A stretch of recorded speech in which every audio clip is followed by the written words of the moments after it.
صحابہ نے پوچھا اللہ کے رسول، آپ نے فرمایا میری پوری امت جنت کے اندر داخل ہوگی الا من ابا، لیکن وہ نہیں جس نے میرا انکار کیا۔ جس نے میرا انکار کیا وہ جنت میں داخل نہیں ہوگا۔ قالو، سب صحابہ نے سوال کیا من ابا یا رسول اللہ، اے اللہ کے نبی آپ کا انکار کرنے والے کون ہیں؟ کون ہے جو آپ کا انکار کر رہا ہے؟ آپ کا انکار بھی کوئی کرے گا؟ فرمایا من اطاعنی دخل الجنہ، جس نے میری اطاعت کی وہ جنت کے اندر داخل ہوگا۔ ومن عصانی فقد ابا، اور جس نے میری نافرمانی کی اس نے میرا انکار کیا۔ یعنی نافرمان کو اللہ کے نبی نے یہ تو کہا کہ اس نے میرا انکار کیا، لیکن یہ نہیں کہا کہ وہ کافر ہو۔ یا تو بہت آسان ہے، جس پر چاہو کفر کا فتویٰ ڈالو۔ ڈگریاں مل چکی ہیں، ہم فلاں مدرسے سے فارغ ہیں، جس کو چاہیں گے کافر کریں۔ نبی اکرم صلی اللہ علیہ وسلم نے اس صحابی کو پکڑا اور کہا کیا ہوا؟ کہا اللہ کے رسول میں نے جیسی تلوار اس کے اوپر رکھی جنگ کے میدان جنگ میں، اور جیسی میں تلوار لے کر اس کافر کی طرف دوڑا، اس نے تلوار پھینک دی، ہاتھ اٹھا لیا کہ میں تلوار نہیں چلاؤں گا، میں نہیں لڑوں گا۔ اچھا موت کے ڈر سے؟ کہنے لگا نہیں، جیسی میں تلوار لے کر اس کے قریب گیا کہنے لگا اشہدو ان لا الہ الا اللہ وان محمدا عبدہ ورسولہ، اس نے کلمہ پڑھ دیا۔ لیکن میں نے سمجھا کہ یہ موت کے ڈر سے کلمہ پڑھ رہا ہے، جس نے موت کو اپنے آنکھوں سے دیکھ لیا، قریب دیکھ لیا، اس لیے کلمہ پڑھ رہا ہے۔ فوراً مجھے جب یہ احساس ہوا کہ موت کے ڈر سے کلمہ پڑھ رہا ہے اور پڑھ چکا ہے، تب بھی میں نے اس کے پیٹ میں تلوار مار دی۔ کہا اللہ کیا تو نے سنا تھا؟ ہاں۔ کیا اس نے کلمہ پڑھا تھا؟ کہا ہاں۔ کہا پھر تو نے اس کو قتل کیوں کر دیا؟ کہا اللہ کے نبی وہ موت کے ڈر سے یہ کلمہ پڑھ رہا تھا۔ نبی اکرم فرماتے ہیں اشققت قلبہ، کیا تو نے اس کے دل کو پھاڑ کے دیکھ لیا کہ وہ موت کے ڈر سے پڑھ رہا ہے، یا نہ جانے ہو سکتا ایمان کی چاشنی و حلاوت اور مٹھاس اس کو لگ گئی ہو اور اس نے اس ڈر سے اسلام قبول کر لیا ہو۔ کیا تو نے اس کے دل کو پھاڑ کے دیکھ لیا تھا؟ پتا چلا کہ دلوں کا حال جب کسی صحابی کو بھی نہیں معلوم ہے اور لوگوں کو دلوں کا حال کیسے؟ کلمہ کرنے کے بعد وہ تمہارا بھائی ہے، اس کی عزت و آبرو اور اس کے خون کی حفاظت اور اس کے بیوی بچوں کی حفاظت تمہاری ذمہ داری میں آ جاتی ہے، نہیں اس کو آپ قتل کر سکتے۔ کیوں ایسا کیا؟ اتنا ہی نہیں، آپ نے فرمایا کل قیامت کے دن تو اس کلمے کو کیا جواب دے گا جو اس نے پڑھا؟ حدیث کو آپ سامنے رکھیے اور وہ حدیث آپ اٹھائیے۔ وعن عبد الله ابن عمرو بن العاص رضی اللہ تعالی عنہ قال قال رسول اللہ صلی اللہ علیہ وسلم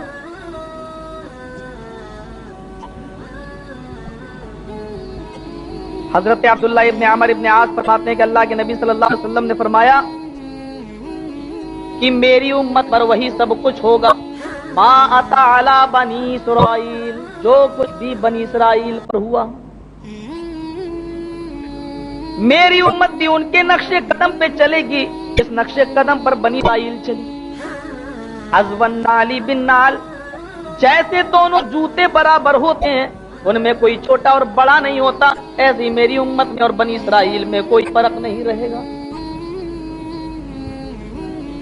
بلکہ میری امت ایک قدم آگے بڑھے گی۔ اس کے بعد نے فرمایا تفرقت بنو اسرائیل سنتین و سبعین ملتا وتفترق امتی علی ثلاث و سبعین ملتا۔ اس سے پہلے آپ نے فرمایا جیسے دونوں جوتے برابر ہوتے ہیں اسی طریقے سے میری امت میں اور بنی اسرائیل میں کوئی فرق نہیں رہے گا۔